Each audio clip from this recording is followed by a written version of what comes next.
ಸಿದ್ದರಾಮಯ್ಯನವರ ಮೇಲೆ ಮುಗಿ ಬಿದ್ದಿರುವ ವಿರೋಧ ಪಕ್ಷದ ನಾಯಕರ ಮೇಲೆ ಬಂಗಾರಪೇಟೆಯಲ್ಲಿ ಕಾಂಗ್ರೆಸ್ ಶಾಸಕ ಎಸ್.ಎನ್. ನಾರಾಯಣಸ್ವಾಮಿ ತೀವ್ರ ವಾಗ್ದಾಳಿ ನಡೆಸಿದ್ದಾರೆ. ಇಂದು ತಮ್ಮ ಕಚೇರಿಯಲ್ಲಿ ಶಾಸಕ ಎಸ್.ಎನ್. ನಾರಾಯಣಸ್ವಾಮಿ ಮಾತನಾಡಿ, ಹಿಂದುಳಿದ ನಾಯಕರಾಗಿ ಎಲ್ಲ ಸಮುದಾಯವನ್ನ ಒಟ್ಟಾಗಿ ಕರೆದುಕೊಂಡು ರಾಜ್ಯದಲ್ಲಿ ಅಭಿವೃದ್ಧಿ ಕೆಲಸಗಳನ್ನ ಮಾಡಿ ಜನಪ್ರಿಯತೆಗೊಳಿಸಿರುವ ಸಿದ್ದರಾಮಯ್ಯ ವಿರುದ್ಧ ಮೈತ್ರಿ ನಾಯಕರ ಷಡ್ಯಂತ್ರ ಫಲಿಸುವುದಿಲ್ಲ. ಶಾಸಕಾಂಗ ಹಾಗೂ ಹೈಕಮಾಂಡ್ ಸಿದ್ದರಾಮಯ್ಯ ಪರ ಗಟ್ಟಿಯಾಗಿ ನಿಂತಿದೆ.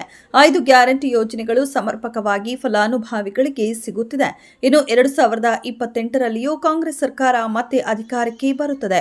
ವಿರೋಧ ಪಕ್ಷದ ನಾಯಕರು ಯಾವ ರೀತಿಯಲ್ಲಿ ಭ್ರಷ್ಟಾಚಾರ ಎಸಗಿದ್ದಾರೆ ಎಂದು ಇಡೀ ರಾಜ್ಯಕ್ಕೆ ಗೊತ್ತಿದೆ. ಇಂಥವರು ಈಗ ಭ್ರಷ್ಟಾಚಾರದ ಬಗ್ಗೆ ಮಾತನಾಡುತ್ತಿದ್ದಾರೆ ಎಂದು ತೀವ್ರ ವಾಗ್ದಾಳಿ ನಡೆಸಿದ್ದಾರೆ.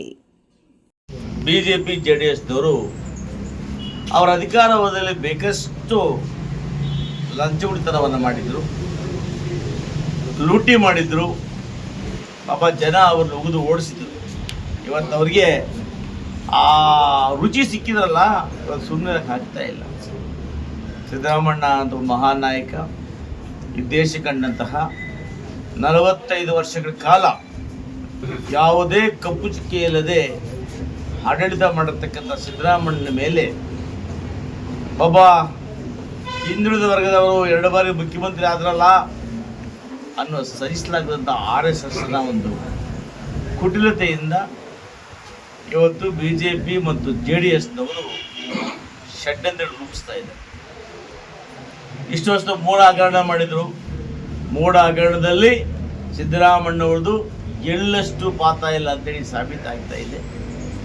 ರಾಜ್ಯಪಾಲರನ್ನ ಕೈಗೊಮ್ಮೆ ಮಾಡಿಕೊಂಡು ಇವತ್ತು BJP ನರೇಂದ್ರ ಮೋದಿಯವರ ಸೆಂಟ್ರಲ್ ಗೌರ್ಮೆಂಟ್ ಸರ್ಕಾರದಿಂದ ಕೈಗೊಮ್ಮೆ ಮಾಡಿಕೊಂಡು ಇವತ್ತು ಕನ್ನಡದಲ್ಲಿ ಹೇಗಾದರೂ ಮಾಡಿ ಸರ್ಕಾರವನ್ನು ಉಳಿಸಬೇಕು ಅಂತ ಪಾಪ ನಾನಾ ಪ್ರಯತ್ನ ಮಾಡ್ತಾ ಇದ್ದಾರೆ. ಹೇಳ್ತೇವೆ, ನಮ್ಮ ಕೇಂದ್ರದ ವರಿಷ್ಠರು 136 ಜನ ಶಾಸಕರು ಮಂತ್ರಿಗಳಾಗಿ ಕರ್ನಾಟಕ ರಾಜ್ಯದಲ್ಲಿ 7 ಕೋಟಿ ಜನ ಇವತ್ತು ಸಿದ್ದರಾಮಣ್ಣ ಬೆಂಬಲಕ್ಕೆ ನಿಂತಿದ್ದೇವೆ.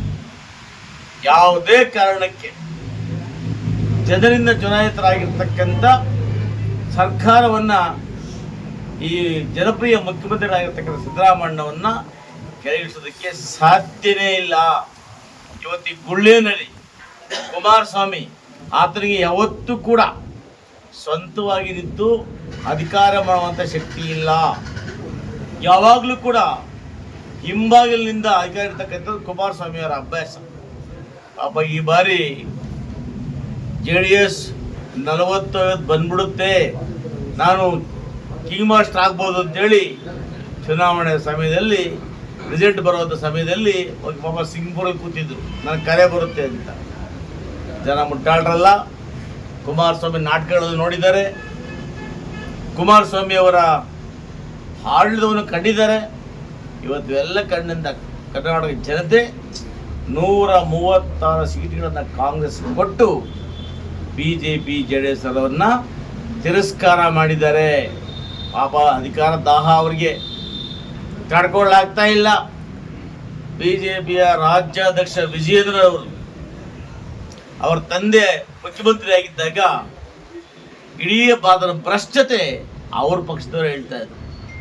ನಮ್ಮ ಪಕ್ಷದಲ್ಲಿ ಮುಖ್ಯಮಂತ್ರಿ ಆಗಬೇಕು ಅಂದರೆ 2,000 ಕೋಟಿ ಕೊಡಬೇಕು ಅಂತ. ಇಡೀ ಕರ್ನಾಟಕ ರಾಜ್ಯವನ್ನು ತಿಂದು ತೆಗೆದವರಲ್ಲಿ ಬಹುಶಃ ನಮ್ಮ ವಿಜಯೇಂದ್ರ ಮೊದಲನೇವರು ಅಂತ ಕಾಣ್ತಾರೆ. ನಂತರ ಕುಮಾರಣ್ಣ ಅವರು ಇವತ್ತು DK ಶಿವಕುಮಾರ್ ಮೇಲೆ, ಸಿದ್ದರಾಮಣ್ಣವ್ರ ಮೇಲೆ ಅಪಾದನೆ ಮಾಡ್ತಾರೆ.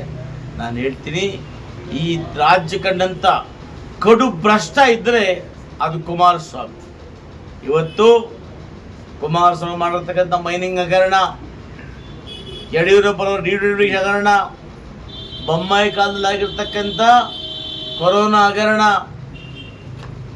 ದೇವರಾಜ ಅರಸು ಟರ್ಮಿನಲ್ ಹಗರಣ, ಭೂಮಿ ನಿಗಮದ ಹಗರಣ, ಅಂಬೇಡ್ಕರ್ ನಿಗಮದ ಹಗರಣ, ಎಲ್ಲ ಹಗರಣವನ್ನು ಕೂಡ ಇವತ್ತು ನಾವು ಬಯಲಿಗೆ ಎಳಿತಾ ಇದ್ದೇವೆ. ಇದರೊಟ್ಟಿಗೆ ಇವತ್ತು ಹಿಂದೆ ಕೂಡ ಲೋಕಾಯುಕ್ತ ತನಿಖೆ ಸಂಸ್ಥೆ ಒಂದು ತನಿಖೆಯನ್ನು ಮಾಡಿ ಮೈನಿಂಗಲ್ಲಿ